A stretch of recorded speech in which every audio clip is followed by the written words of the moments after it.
Welcome guys. GK MCQ gem के channel में आपका बहुत बहुत स्वागत है। आज हम डिस्कस करने वाले हैं बॉटनी यानी कि वनस्पति विज्ञान, जो कि आपके एंट्रेंस एग्जाम में आपसे पूछा जाता है। बीएस नर्सिंग एंट्रेंस एग्जाम आपका आ चुका है, तो ऐसे में हमने आपको बहुत सारे क्वेश्चंस देने का प्रयत्न कर रहे हैं और इसका जो पार्ट फर्स्ट है ना, वो हमने जेके लॉन जॉब चैनल पर अपलोड कर दिया है। जेके लॉन जॉब, ठीक है ना, उस पर आप इसका पार्ट फर्स्ट देख लेना। ये पार्ट सेकंड है जो कि हमने जीके एमसीक्यू जेम के चैनल पर अपलोड कर दिया है, क्योंकि काफ़ी सारे वीडियोज आपको देने हैं, एग्ज़ाम नज़दीक है आपका, इसलिए हम ज़्यादा से ज़्यादा प्रयत्न कर रहे हैं आपको देने का। तो चलिए शुरू करते हैं। एक बीजपत्री पौधों में रोपण संभव नहीं होता है क्योंकि the grafting in monocot plant are not possible because एक बीजपत्री पौधे सामान्यतः कलम बांधने के लिए अति पतले होते हैं, वे गौण वृद्धि नहीं दिखाते हैं, इनमें कैम्बियम नहीं होता है, वाहिका बंडल प्रकीर्णन होते हैं। 4 ऑप्शन आपके सामने हाजिर है, आपको 1 ऑप्शन सिलेक्ट कर लेना है।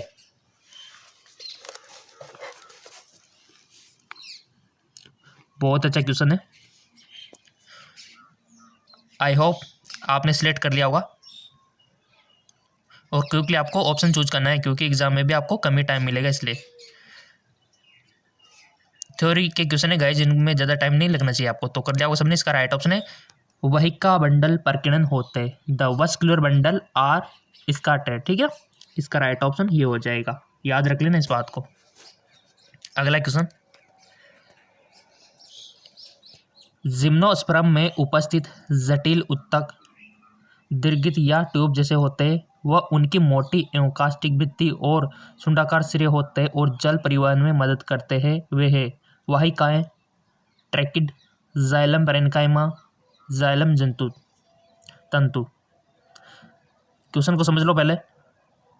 जिम्नोस्पर्म एंजियोस्पर्म हमने पढ़ रखा है, तो जिम्नोस्पर्म में उपस्थित जटिल उत्तक दीर्घित या ट्यूब जैसे होते हैं, वह उनकी मोटी व कास्टिक भित्ति और सुंडाकार सिरे होते हैं और जल परिवहन में मदद करते हैं। वे है वाहिकाएं यानी कि वेसल्स, ट्रैकिड, जाइलम पैरेन्काइमा और जाइलम फाइबर।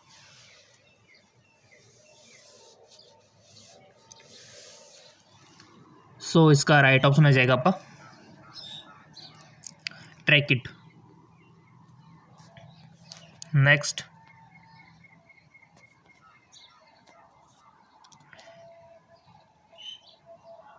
उत्प्रेरक जो दी गई उपापचय प्रतिक्रिया के दर को बढ़ा देते हैं वे प्रोटीन है और ये उत्प्रेरक की शक्ति वाले प्रोटीन कहलाते हैं। बहुत अच्छा क्वेश्चन है। उत्प्रेरक जो कि दी गई उपापचय प्रतिक्रिया के दर को बढ़ा देते हैं वे प्रोटीन है और वे उत्प्रेरक की शक्ति वाले प्रोटीन कहलाते हैं। एंजाइम, उत्पाद, अस्तर, सहकारक।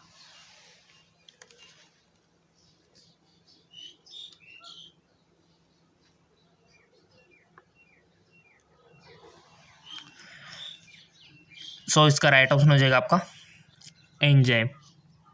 ऐसे क्वेश्चन बनेंगे गाइज आपके। अगला, आरएनए पॉलीमरेज सेकंड एमआरएनए के कौन से पुरोगामी का प्रतिलेखन करता है? The RNA polymerase second transcript which prescript of mRNA. Option है टीआरएनए, 5' आरएनए, एचएनआरएनए या फिर एसएनआरएनए। बहुत अच्छा क्वेश्चन है और डीएनए आरएनए से क्वेश्चन बनता है, आपके पूरे जेनेटिक्स से क्वेश्चन बनता है। चैप्टर को देख लेना, जेनेटिक्स वाले को क्वेश्चन बनता है वहाँ से, और जेनेटिक्स इंजीनियरिंग से तो बनता है अनुवांशिक अभियांत्रिकी से। सबने आंसर चूज कर लिया होगा अपना अपना, जो भी अपना मत है यहाँ पर रखे कि हाँ हमारे हिसाब से ये होगा, क्योंकि आप एग्ज़ाम में ये गलती ना करो दोबारा। अगर वो गलती यहाँ पर कर दोगे ना तो आप एग्ज़ाम में गलती नहीं करोगे दोबारा, ठीक है। तो जो भी आपने चूज करना था कर लिया होगा। इसका राइट ऑप्शन है एचएनआरएनए, ऑप्शन थर्ड। नेक्स्ट, सहाय कोशिकाओं में कहलाने वाली बीजाणुद्वारी टिप पर विशिष्ट कोशिकीय प्रकटन होता है जो पराग नलिकाओं को सहायक कोशिकाओं में संचालित करने में मदद करती है। अन्न उपकरण, फ्लीफॉर्म उपकरण, केंद्रीय कोशिका प्रतिवसांत, जिसको एंटीपोडल बोलते हो। कोई भी हिंदी वर्ड समझ में नहीं आए तो इंग्लिश देख लिया करो, सीधा सा तरीका है, और एग्जाम में भी यही करना है आपको। कोई भी हिंदी वर्ड में कंफ्यूजन आए सीधा इंग्लिश पढ़ना स्टार्ट कर देना, क्योंकि इंग्लिश में तो सही लिखा हुआ आ गया सबके। सो इसका राइट ऑप्शन हो जाएगा गाइज आपका फिलीफॉर्म उपकरण। फिलीफॉर्म उपकरण। चलते हैं अगले क्वेश्चन की ओर। पूरे जैवमंडल की वार्षिक नेट उत्पादकता 170 अरब टन है, जिसमें से महासागर की उत्पादकता केवल 55 अरब टन है। सबसे उपयुक्त कारण दे। विलीन कार्बन डाइऑक्साइड का अभाव, लवण मात्रा के कारण, समुद्र के भीतर कम वनस्पति, सूर्य की रोशनी की उपलब्धता में कम है।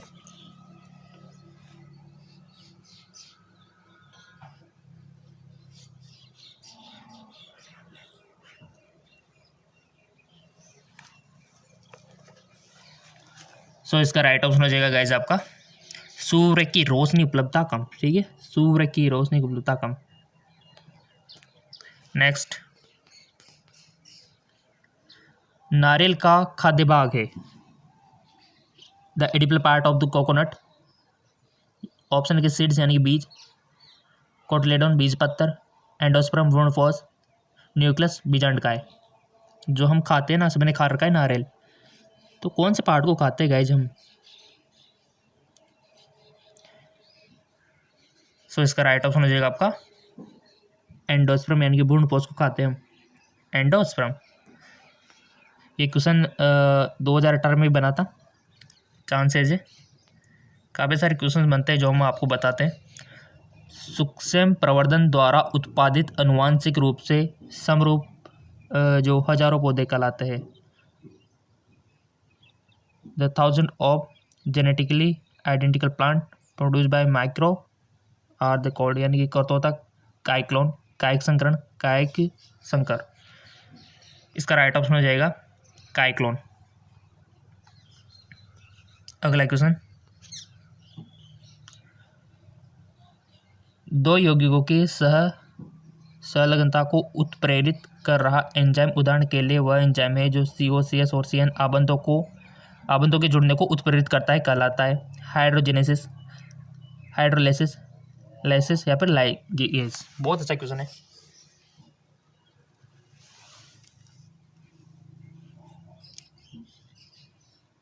इसका वीडियो सेकंड भी बहुत जल्द आ जाएगा, मिल जाएगा आपको। चैनल सब्सक्राइब करके बेल आइकन पर प्रेस रखना ताकि नोटिफिकेशन आपको मिल जाए, या फिर आप चैनल पे जाके वीडियो पे जाके चेक करते रहना क्या है कि नहीं है। काफ़ी बार नोटिफिकेशन भी आपको नहीं मिल पाता इस कारण से, ठीक है ना। सो बता दिया होगा अब इसका आंसर आपने। इसका राइट ऑप्शन है लाइगेज। अगला, RNA प्रौद्योगिकी के दौरान सदिश में विदेशी DNA का बंधाव निम्न में से किस एक जीन पर किया जाता है? रिकॉग्नाइजेशन साइट यानी कि अभिज्ञान स्थल, रॉफ, एंटीबायोटिक प्रतिरोध या फिर ओरी।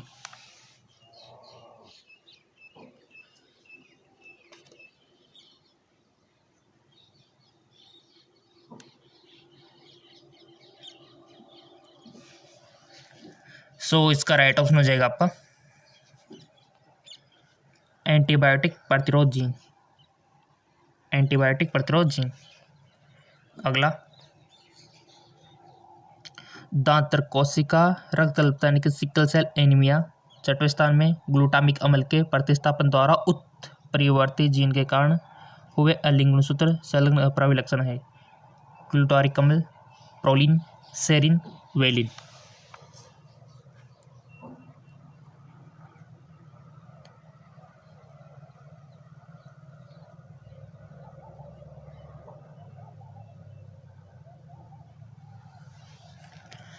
इसका राइट ऑप्शन हो जाएगा आपका वेलिन। अगला, C4 मार्ग में आवश्यक अतिरिक्त टोल ATP होते हैं। The additional total ATP required in C4 pathway. पर्णमद्योतक कोशिकाओं में पुलाच्छद में C4 अम्ल के परिवहन के कारण, भ्रूणाच्छद में पर्णमद्योतक कोशिकाओं में C3 अम्ल के परिवहन के कारण, C4 अम्ल से C3 अम्ल और CO2 के पुनरुत्पादन के कारण, PIP मामले की उपस्थिति में CO2 का निर्धारण। बहुत अच्छा क्वेश्चन है।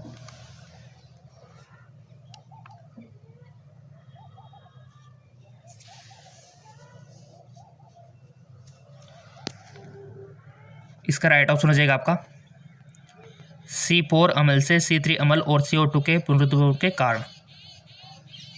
क्लियर? C4 अम्ल से C3 अम्ल, ये हो जाएगा। नेक्स्ट, जीवित अवस्था और उपाच्य है। The living state and metabolic, अंतर्वर्धन, स्थिर, अनुत्क्रमणीय, सब कुछ यहाँ पर दे रखा है कि जीवित अवस्था और उपापचय हैं। The living state and metabolism, इसका राइट ऑप्शन कर लिया होगा आपने सिलेक्ट अपनी नॉलेज के अकॉर्डिंग, और आपको काफ़ी सारे नॉलेज होगी क्योंकि बोर्ड का एग्जाम दे चुके हो आप और जेके लोन जॉब से भी काफ़ी सारे क्वेश्चन कर चुके हो। इसका राइट ऑप्शन हो जाएगा सिनोनिमस, यानी कि प्राय नामी। नेक्स्ट, किसने प्रकृति की जीवन समर्थन सेवाओं पर पुरस्कार टैग लगाने की कोशिश की? Who has tried to put price tag और nature life support service? David Tilman, Robert Costanza और सहकर्मी पॉल हर्लिक। इसका राइट ऑप्शन हो जाएगा आपका रॉबर्ट कॉन्स्टेंटाइज और उनके सहकर्मी। आवश्यक तत्वों के प्रकार क्या है? What are the function of essential element? आवश्यक तत्व केवल जैव अणु के घटक की तरह कार्य करते। आवश्यक तत्व केवल ऊर्जा संबंधी रासायनिक यौगिकों के घटक है। आवश्यक तत्व केवल एंजाइमों को सक्रिय करते अथवा रोकते। उपयोग से भी। इसका राइट ऑप्शन हो जाएगा आपका ऑल ऑफ दिस। अगला क्वेश्चन, अपघटन दर की प्रक्रिया को धीमा क्या बनाता है? What make the process of decomposition rate slower? आर ऑटो उपलब्धता अधिक है, जीवाणु और कवक का अभाव, अपराध लिग्निन और काइटिन में संबंध, अपराध शर्करा जैसे जल विलेय पदार्थों में संबंध। बहुत अच्छा क्वेश्चन है। अपघटन दर की प्रक्रिया को धीमा कौन बनाता है? इसका राइट ऑप्शन हो जाएगा आपका अपराध लिगेंड और काइटिन में संबंध। नेक्स्ट, आरएनए व्यतिकरण की प्रक्रिया में पूरक आरएनए के लिए स्रोत क्या है? What is the source for the complementary RNA in the process of RNA interference? उपयोग सभी, केवल ट्रांसपोजन, केवल गतिशील अनुवांशिक तत्व, केवल आरएनए जीनोम युक्त वायरस द्वारा संक्रमण।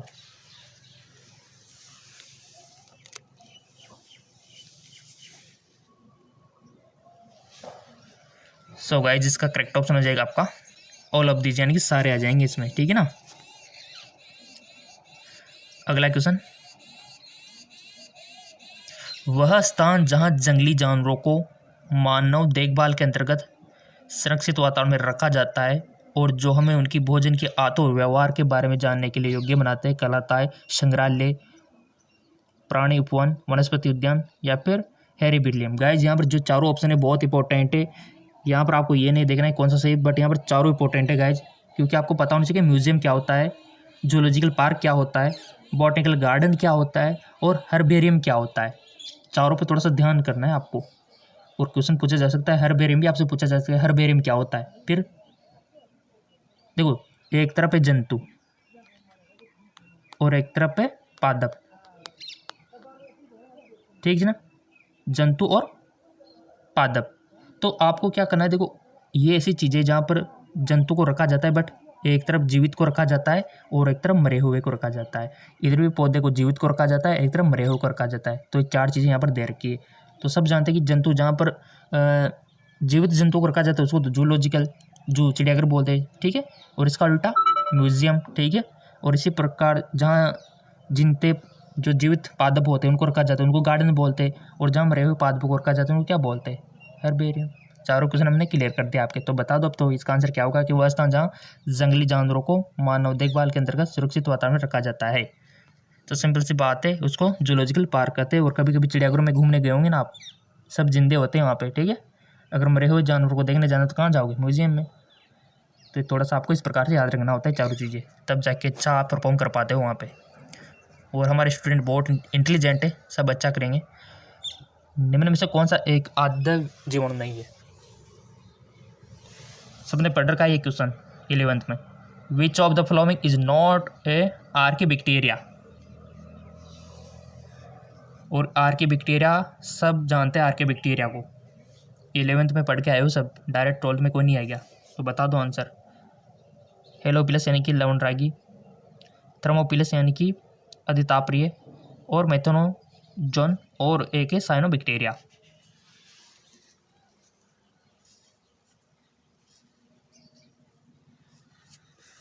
सो इसका राइट ऑप्शन हो जाएगा आपका साइनोबैक्टीरिया। साइनोबैक्टीरिया। तो निम्न में से कौन सा एक आद्य जीवाणु है? आर्किबैक्टीरिया है, साइनोबैक्टीरिया। करेक्ट। चलते हैं अगले क्वेश्चन की ओर। वात रंध्रों के संबंध में निम्न में से कौन सा एक कथन गलत है? Which of the following statement incorrect with regard the listicle. वे वाष्पोत्सर्जन में विशेष भूमिका निभाते हैं, वे पेड़ों की छाल पर संरचना है, गैस विनिमय के लिए प्रदान करते हैं, यह एक प्रकाश संश्लेषी उत्तक है। इसका राइट ऑप्शन हो जाएगा आपका ये एक प्रकाश संश्लेषी उत्तक है। It is a photosynthesis tissue. अगला क्वेश्चन, संयुग्मन, पारगमन और रूपांतरण इसकी विभिन्न विधियां हैं। जनन की अलैंगिक विधियां, बैक्टीरिया में अनुवांशिक पुनर्योजन या लैंगिक जनन, अनुवांशिक अभियांत्रिकी और परजीवियों में प्रजनन। बहुत अच्छा क्वेश्चन है गाइस। सो इसका राइट ऑप्शन हो जाएगा आपका,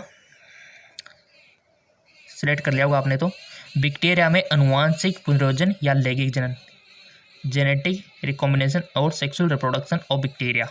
ठीक है ना, इसका राइट ऑप्शन होगा। अगला, जन स्वास्थ्य में सुधार करने हेतु ऐसी ब्रीडिंग फसलें उत्पादित करना जिसमें विटामिन, खनिज और उच्च प्रोटीन और स्वस्थ वसा उच्च स्तर पर मौजूद हो कहलाती है जैव किलाबंदी, जैव पोषण, जैव आवर्धन और सूक्ष्म प्रवर्धन। इंग्लिश में भी देख सकते हो आप, बायोफोर्टिफिकेशन, बायोन्यूट्रिशन, बायोमैग्निफिकेशन, माइक्रो प्रोपगेशन।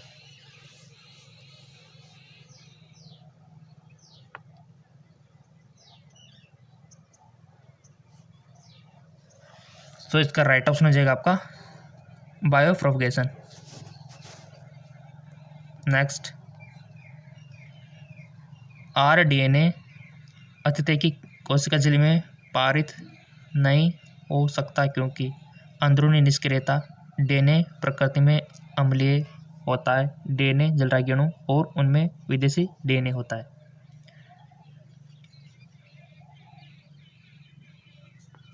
और हमने आपसे बोल रखा है कि फेसबुक इंस्टाग्राम पे तो फॉलो रखना ताकि कोई भी अपडेट आए हम आप पोस्ट के थ्रू बता दें। आरडीएनए अतिथि की कोशिका झिल्ली से पारित नहीं हो सकता क्योंकि, तो इसका राइट ऑप्शन हो जाएगा डीएनए जलरागी अणु। डीएनए जलरागी अणु। अगला क्वेश्चन,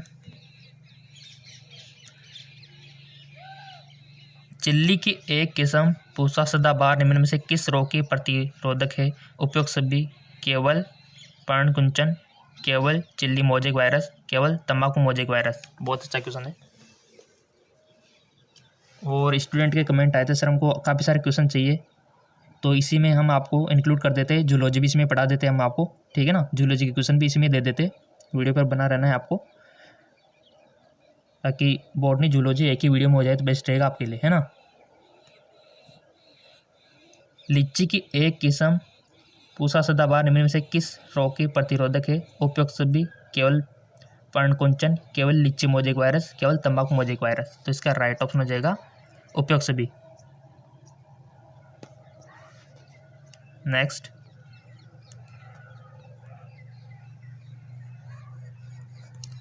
यदि दो क्रमागत सार्क युग्मों के बीच की दूरी 0.9 मीटर है तो कुल संख्या सार्क युग्मन है तो डीएनए की लंबाई का। बहुत अच्छा क्वेश्चन है, न्यूमेरिकल टाइप है बायोलॉजी का क्वेश्चन। देखो समझो इसको, दो क्रमागत सार्क युग्म आप जानते हो जिसके बीच की दूरी 0.34 नैनोमीटर है और कुल संख्या सार्क युग्मन 6.6 मल्टीप्लाई 10⁹ है तो डीएनए की लंबाई का परिकलन आपको करना है जी। तो करो, आपको बताया होगा 11th 12th में। सबने किया होगा रब में। इसका राइट ऑप्शन हो जाएगा आपका 2.20 मीटर। जूलॉजी की क्वेश्चन कर लेते हैं, चलो जूलॉजी के देख लेते हैं। जूलॉजी का जो पार्ट फर्स्ट है वो हमने जेके लॉन्च जॉब चैनल में देख लिया था, उसका लिंक नीचे दिया हुआ है। और ये पार्ट सेकंड है जूलॉजी का, वो यहाँ पर हम डिस्कस कर लेते हैं। बॉटनी हमने कर ही लिया। चलो पहला क्वेश्चन है कि बैक्टीरिया जो हैजा का कारण बनता है वह थोड़े घुमावदार होते हैं को एक अल्पविराम जैसे दिखते ही है, निम्न में से किससे संबंधित है? बेसिलस, कोकाई, विब्रियो या फिर स्प्रिलियम। इसका राइट ऑप्शन हो जाएगा आपका विब्रियो। विब्रियो कोलोरी आपने पढ़ा होगा ना। अगला क्वेश्चन आपके लिए, देखो आपके कहने पर ही इतने सारे क्वेश्चन हम आपको दे रहे हैं। कमेंट आया था आपके सर हमको ज़्यादा क्वेश्चन चाहिए। एक न्यूक्लियोटाइड युग्म का प्रतिस्थापन एक तरह के उत्परिवर्तन का कारण होगा जिसे कहा जाता है बिंदु उत्परिवर्तन, गुणसूत्री विस्थापन या फिर जीनोमेट्रिक उत्परिवर्तन या फिर फ्रेम शिफ्ट उत्परिवर्तन। तो इसका राइट ऑप्शन हो जाएगा आपका बिंदु उत्परिवर्तन। बिंदु उत्परिवर्तन, ठीक है ना, बिंदु उत्परिवर्तन। अगला, मानव यकृत में स्थित होता है आपने ह्यूमन लीवर के बारे में पढ़ रखा है। लोकेटेड इन द, कहाँ स्थित होता है? लोकेशन आपको बताने के कहाँ पर होता है लीवर? पेट के दाएं ऊपरी भाग डायफ्राम के नीचे। पेट के थोड़ा सा डायग्राम देखा होगा ना आपने पाचन तंत्र का, तो अवश्य आ जाएगा क्वेश्चन। पेट के दाएं ऊपरी भाग डायफ्राम के नीचे या फिर पेट के बाएं ऊपरी भाग डायफ्राम के नीचे। तो आपने थोड़ा सा देखा होगा बचपन में, आपने थोड़ा सा ये पढ़ा होगा कि जैसे मान लो यहाँ से आपका मुंह है, ये आहार नाल है, ठीक है, ये आहार नाल है, और यहाँ पर आपका स्टोमक है, ये स्टोमक है, इसके बाद डेडिनोजुजिनम आ जाएगा। और यहाँ पर क्या होता है आपकी पेनक्रियाज होती है, ठीक है। और यहाँ पर आपका लीवर होता है, यहाँ पे इस प्रकार का लीवर होता है, यहाँ इस साइड में होता है। ये तो श्योर है कि दाएं ओर होता है, बट अब ऊपर होता है कि नीचे होता है, यहाँ पर लोकेशन आपको देख के बताने। पेट के दाएं ऊपरी भाग डायफ्राम के ठीक नीचे, पेट के दाएं ऊपरी भाग डायफ्राम के ठीक नीचे, पेट के बाएं ऊपरी भाग डायफ्राम के ठीक नीचे, पर पेट के बाएं ओर। तो बहुत अच्छा क्वेश्चन है गाइस। सबसे पहले तो क्लियर करना है कि लीवर दाएं होता है कि बाएं होता है, ठीक है, वो क्लियर हो जाएगा। उसके बाद आपको कंफर्म करना है कि डायफ्राम के ठीक नीचे होता है या ठीक ऊपर होता है, जिसमें आपका काम बन गया। देखो ऐसे क्वेश्चन एग्जामिनर ने कितना दिमाग लगाया है, तो सोच लिया होगा आपने। इसका राइट ऑप्शन होगा गाइज, ईमानदारी से सोचो, ईमानदारी। देखो बहुत अच्छा क्वेश्चन है, इंटरेस्टिंग है। तो इसका राइट ऑप्शन है कि पेट के दाएं ऊपरी भाग में डायफ्राम के ठीक नीचे होता है। बिल्कुल सही बात है, दाएं तो होता है, तो क्लियर है आपका। और डायफ्राम के नीचे होता है, क्योंकि डायफ्राम पता है ना आपको क्या करता है, फेफड़ों को और पाचन तंत्र को अलग अलग करता है, ठीक है। तो नीचे आ गया तो लीवर, तो सिंपल सी बात है। चलते अगले क्वेश्चन की ओर। लाइक आते रहेंगे तो देखो हम तो वीडियो बनाते रहेंगे आपके लिए। लाइक चाहिए, लाइक से हमको मोटिवेशन मिलता है। शहद मधुमक्खियों में पुष्प मधुमक्खी अनिषेक जन्य रूप में उत्पन्न होती है, इसका अर्थ क्या है? मधुमक्खी के बारे में बायोलॉजी में पढ़ा हुआ है आपने। अंडे बिना निषेचन के विकसित होते हैं, युग्मनज अर्धसूत्री विभाजन से गुजरते हैं। पुरुष मधुमक्खियों में केवल आंशिक विकास होता है, पुरुष मधुमक्खियों में निषेच अंडे विकसित होते हैं। तो इसका राइट ऑप्शन हो जाएगा आपका कि अंडे बिना निषेचन के विकसित होते हैं, ठीक है। मैं एक बच्चे से मिला जो मानसिक मंदता के साथ छोटे कद का है, उसका मुंह आंशिक रूप से खुला हुआ और जीभ चिकनदार है, उसकी हथेली छोटी है, यह किस तरह का विकार है? सो गाइज आपने पढ़ा होगा Down syndrome, Turner syndrome, Klinefelter syndrome और कायमोटो विकार सिंड्रोम डिसऑर्डर। तो आपको ये भी पता होगा कि इनके लक्षण क्या होते हैं। बस ये जानना चाहता है एग्जामिनर, ये नॉलेज आपकी चेक करना चाहता है कि आपको इन रोग के लक्षण पता है कि नहीं है। तो पता है तो बताओ ये किनके लक्षण है, जिसमें क्या होता है? जो बच्चा होता है मंद बुद्धि वाला होता है, छोटे कद का होता है, उसका मुंह खुला रहता है, जीभ भी दीपालिक होती है और हथेलियाँ चौड़ी सी होती है। पढ़ा हुआ है आपने बायोलॉजी में, याद करो किसके लक्षण है ये। जी बिल्कुल सही सुना होगा आपने, सही चूज किया होगा आई होप। यह है डाउन सिंड्रोम के पेशेंट, डाउन सिंड्रोम में जो पेशेंट होते हैं उनके लक्षण है ये। चलते हैं अगले क्वेश्चन की ओर। पूर्ण सहलग्नता प्रचित होती है, यहाँ से तो क्वेश्चन बनता है। परस्पर विनिमय हो, एक विशेष अभिलक्षण के लिए जीन समान गुणसूत्र पर होते हैं, जीन समरूपी क्रोमोसोम पर मौजूद होते, जीन एक ही क्रोमोसोम पर होते और एक साथ रखे जाते। सो इसका राइट ऑप्शन हो जाएगा कि जीन एक ही क्रोमोसोम पर होते और एक साथ रखे जाते। नेक्स्ट, रक्तदान के दौरान एक बड़ी सिरा से रक्त एकत्रित किया जाता है, इसका संभावित कारण क्या हो सकता है? सिरा रक्त ऑक्सीजन मुक्त होता है, यह नर्स के लिए आसानी होता है, चिकित्सक द्वारा धमनी रक्त की कमी को विशेष रूप से महसूस किया जा सकता है, सिरा में दबाव कम होता है जिनसे रक्त निस्संद होने की संभावना कम होती है। सबने पढ़ रखा है धमनी सिरा। तो सिराएं क्या होती है, हमारे शरीर में बाहर की ओर होती है और धमनी अंदर की ओर होती है काफ़ी सारी, क्योंकि धमनी में क्या होता है, ब्लड का प्रेशर ज़्यादा होता है ना, तो उनको अंदर ही रहना है, क्योंकि कट लग जाए तो पिचकारियाँ निकल जाए, ठीक है, ब्लड की। हाँ, हथेली में जरूर ऊपर से होती है, तभी तो बहुत सारे कट लगा लेते, जो कि गलत बात है। तो यहाँ पर रक्तदान के दौरान एक बड़ी सिरा से रक्त एकत्रित किया जाता है, इसका संभावित कारण क्या है? तो इसका राइट ऑप्शन हो जाएगा कि सिरा में दबाव कम होता है, जिससे रक्त निस्पंद होने की संभावना कम होती है। अगला क्वेश्चन, छोटी आंत का सबसे लंबा हिस्सा कौन सा है? Which of the longest part of small intestine. पढ़ रखा होगा छोटी आंत बड़ी आंत, उसके पार्ट भी पढ़ रखे होंगे, तो कौन सा छोटा है? लंबाई भी याद होगी आपको, तो आहार नाली की कितनी होती है, छोटी आंत की कितनी होती है, बड़ी आंत की कितनी होती है? तो छोटे आंत का सबसे लंबा पार्ट कौन सा है? कोएगियम, इलियम, जेजुनम, डुडेनम। छोटी आंत का सबसे लंबा हिस्सा, सो गाइस वो है आपका हीलियम। हीलियम याद रखना। नेक्स्ट,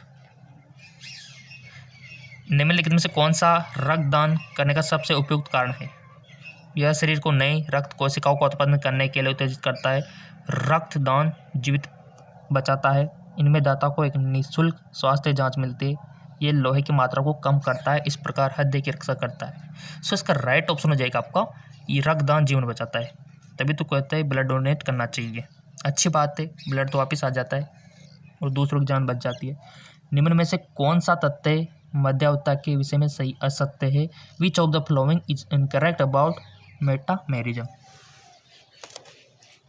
कई खंडों के साथ एक सत्यापत्य शरीर योजना होता है, एनलिड्स और संधिपात स्पष्ट विभाज्य प्रदर्शित करते हैं, उनमें समान खंडों की लयबद्ध पुनरावृत्ति होती है, खंड स्वतंत्र रूप से कार्य करते हैं।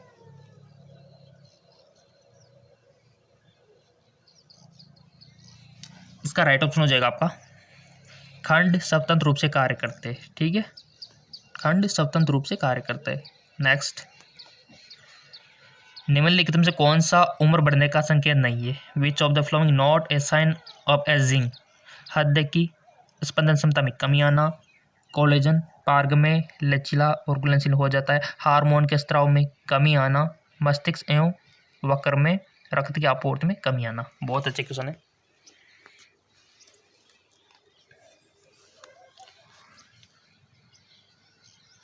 इसका राइट ऑप्शन है कोलेजन पार्ग में लचीला एवं घुलनशील हो जाता है, ठीक है, कोलेजन पार्ग में लचीला और घुलनशील हो जाता है।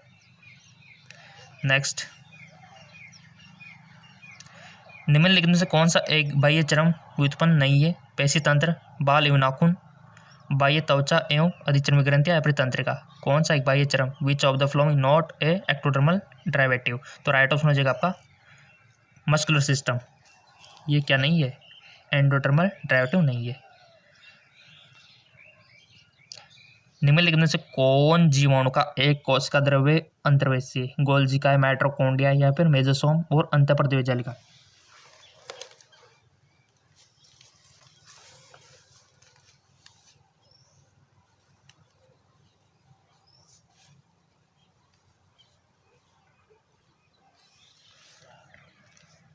इसका राइट ऑप्शन हो जाएगा आपका मेसोसोम। मेसोसोम। कोशिका विभाजन से क्वेश्चन आता है गाइस, आपके देख लेना कोशिका विभाजन को, अगर नहीं देखा है अभी तक आपने। निम्नलिखित में से कौन सी अतिरिक्त भ्रूण झिल्ली है? Which of the following are the extra embryonic membrane. बहुत अच्छा क्वेश्चन है। अतिरिक्त भ्रूण झिल्ली आपको बतानी है, जरायु, भ्रूण आवरण, या फिर इंग्लिश में देख सकते हो क्रोनिक एम्ब्रियोनिक एलेंटोसिस, येलो सैक, या फिर एम्ब्लाइकस, क्रोनिक एम्ब्रियोन, या फिर एंटोसिस, या फिर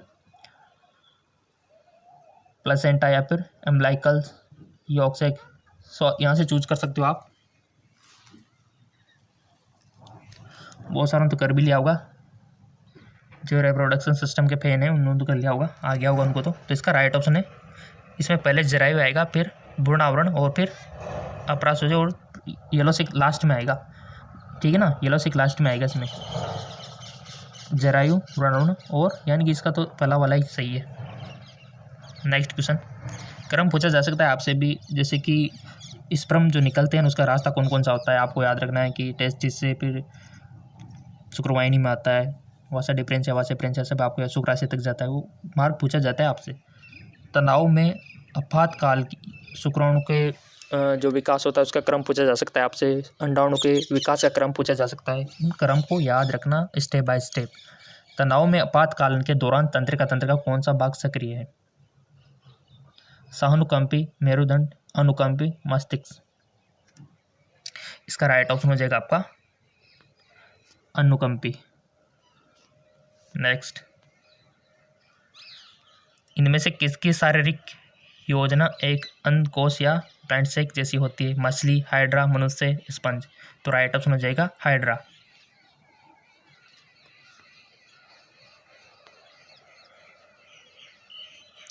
निम्न में से कौन सी विशेषता टिनोफोरा और नाइजीरिया से भिन्न। गाइस ये जो आपके 11th में क्लासिफिकेशन है ना, बहुत सारे एस्क हेल्ड में तीज, प्लेटी हेल्ड में तीज, है ना, मोलस्क संघ, इनको तो देखना ही देखना, क्वेश्चन बनता है यहाँ से।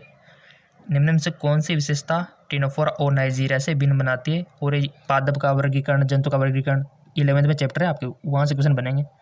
डिप्लोप्लास्टिक बॉडी, रेशम मिट्टी, ट्रांसकोराक, उत्सर्जन, श्वसन, प्रेषण। क्वेश्चन देख लो और ऑप्शन भी देख लो, सिलेक्ट कर लो। फिर ये मान के चलो कि आप ईमानदार से एग्ज़ाम दे रहे हो और क्वेश्चन की संख्या हमने बढ़ा दी। देखो पहले 25 क्वेश्चन डिस्कस करते हैं, इसमें 50 क्वेश्चन डिस्कस करा दिया आपको। और भी चाहिए तो बोल देना। सो इसका राइट ऑप्शन हो जाएगा दंश कोरक कोक की अनुपस्थिति। अगला, कौन सा एक परजीवी अनिवार्य सौप्रीता का एक उदाहरण है। ट्राइकोनिम्पा, प्लाज्मोडियम, एंटमीबा, ट्रिपेनोसोमा। तो राइट ऑप्शन हो जाएगा आपका ट्राइनोकॉम्पी। ठीक है, इसका राइट ऑप्शन हो जाएगा ट्राइनो, पहला वाला। अगला क्वेश्चन, यदि एक जीव के गुणसूत्र पूरक 2n-2 है तो उस प्रकार के एन्यूक्लियोटाइड का नाम बताएं जिसमें ये प्रचलन करते हैं। मोनोसोमी, टेट्रासोमी, निलसोमी या फिर ट्राइसोमी। तो राइट ऑप्शन इज निलसोमी। नेक्स्ट, यदि मूल अनुक्रम में प्यूरिन से पायरिडीन तक परिवर्तन हो तो यह एक प्रकार का है। इन्वर्सन, ट्रांसवर्सन, ट्रांसिजनल या फिर डिलीजन। सो गाइस जो है आपका ट्रांसवर्सन। क्या है? ट्रांसवर्सन। अगला क्वेश्चन, श्वसन केंद्र नियमन के सांद्रण के प्रति अत्यधिक संवेदनशील है। The respiratory centre of highly sensitive construction of oxygen, carbon dioxide, oxyhaemoglobin, carbohaemoglobin. तो right option is CO2, carbon dioxide.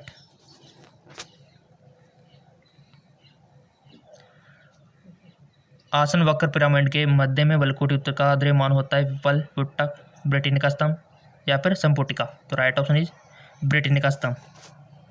पढ़ रखा है आपने, किडनीज पढ़ रखी ना, उत्सर्जन तंत्र, वहाँ से पूछा गया क्वेश्चन है। और उत्सर्जन तंत्र हो गया आपका respiratory system, reproduction system, cardiovascular system, circular system. Question बनता है पोषण नाल की दीवार ग्रीष्का से मलाशय तक परतों से निर्मित होती है। 3, 2, 4, 6 लेयर की संख्या आपको बतानी है। The wall of alimentary canal from oesophagus to rectum consist of the layer. कितने लेयर होती है गाइस? इसका राइट ऑप्शन हो जाएगा 4 लेयर।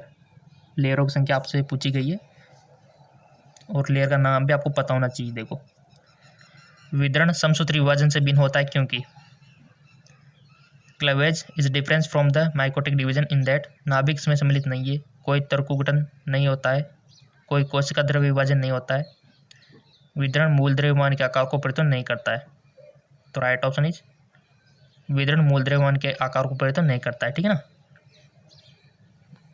नेक्स्ट,